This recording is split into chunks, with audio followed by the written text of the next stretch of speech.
Velkommen alle sammen. We're looking at a little weapon here. It's a bow called the Iron Cloud, and it's a very powerful bow, but it's a little bit of a bitch to find. So just follow along. You need to get 2 keys actually to unlock this bow. The first one opens the door where it's at, and the second one opens the chest, and they're a bit hidden. So just follow along. The first key is there.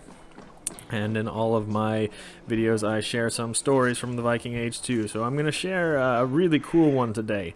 This is in Ynglinga Saga, and this basically tells, it's a saga that tells about the origins of the Norse kings and where they descend from. So the first starts with Odin, when Odin comes to Sweden and starts spreading his seed there and giving birth to all the kings that descend from here. And the story I'm going to tell you about now comes 15 generations after Odin. So a few hundred years, this brings us to around the 400s, so the 5th century AD.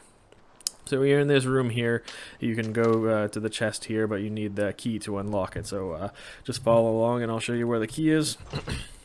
Now, this King Aun, he was not a very good fighter at all. He was kind of a bitch. But he was very known for doing good sacrifices. He was a great sacrificer, and the people enjoyed lots of good harvests and peace and victory in war because of his good sacrifices. But he was a bit of an asshole king. He got to 60 years old.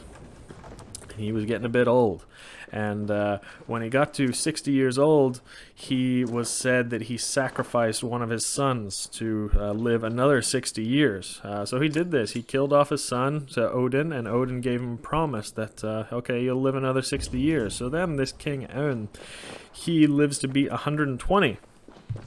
And apparently that's the story, yeah, okay, so you got the second key here, and then you can open the chest.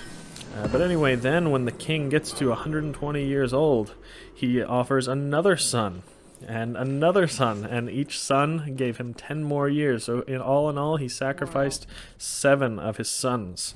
And then the 8th son, he lived for 10 more years, but what does that make him? This makes him 190 years old then. So he lived to be 200, and he couldn't do anything after that. He could sit on a stool.